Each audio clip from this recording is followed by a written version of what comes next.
فانتشروا في الأرض وابتغوا من فضل الله فإذا قضيت الصلاة যখন তোমার নামাজ সম্পূর্ণ হয়ে গেল ফান্তাশিরু ফিল আরদ ছড়িয়ে পড়ো আমার জমিনের উপরে ওয়াবতাগু মিন ফাদলিল্লাহ আর আমার অনুগ্রহ অনুসন্ধান করো। রুজি কামানো কোনো খারাপ জিনিস না।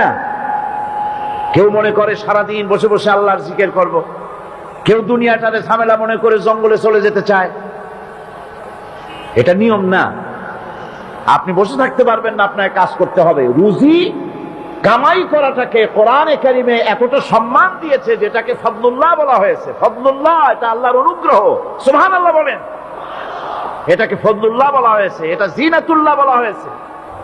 নামাজ পড়া হয়ে গেছে, এখন আর বসে থাকা চলবে না। নেমে পড়ুন কাজের জন্য, আল্লাহর অনুগ্রহ অনুসন্ধান করুন। এরপরে আল্লাহ পাক বলছেন আমার অনুগ্রহ রুজি কামাও, আর রুজি কামাবার সময় ওয়াজকুরুল্লাহ যিকরান কাসীরা লাআল্লাকুম তুফলিহুন। আর জিকির করবা আমার বেশি, আমার জিকির করবা। বলা হচ্ছে রুজি অনুসন্ধান করো, আর বলা হচ্ছে আমার জিকির করো। তো জিকির আর রুজি সন্ধানের ভিতরে সামঞ্জস্য কি? সামঞ্জস্যটা হচ্ছে এই যে আপনি যখন উযকুরুল্লাহ কাসীরান, আপনাকে বেশি করে জিকির করতে হবে। জিকির মানে কি? স্মরণ করা। জিকির মানে কি? স্মরণ করা। আল্লাহকে স্মরণ করেন। রুজি যখন কামাতে যাবেন স্মরণ করবেন কারে?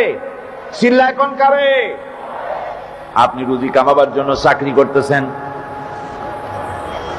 অফিসে বসে যদি আল্লাহ রাব্বুল আলামিন আপনার স্মরণে থাকে তাহলে ঘুষ খাওয়া আপনার জন্য সম্ভব হবে না। কথা ঠিক কিনা? আল্লাহ পাক বলছেন রুজি কামাবার জন্য তুমি যে পরিশ্রম করবে, ওই পরিশ্রমের সময় বেশি বেশি জিকির করো, আমারে স্মরণ রাখো। অফিসে বসে যখন তুমি কাজ করবে, আমি যদি স্মরণে থাকি তাহলে তুমি ঘুষ খাইতে পারবে না। তুমি জমিন চাষ করবে, জমিন চাষ করার সময় আমি যদি তোমার স্মরণে থাকি, জমিনের আইল ঠেলা তোমার পক্ষে সম্ভব হবে না। যত রকমের রুজির রোজগারের পথ আছে আমাকে স্মরণ করো, খারাপ পথ থেকে বাঁচো, হালাল ভাবে রুজি কামাও। হালাল রুজির ভিতরে আল্লাহ রাব্বুল আলামিন বরকত দিয়ে দিবেন।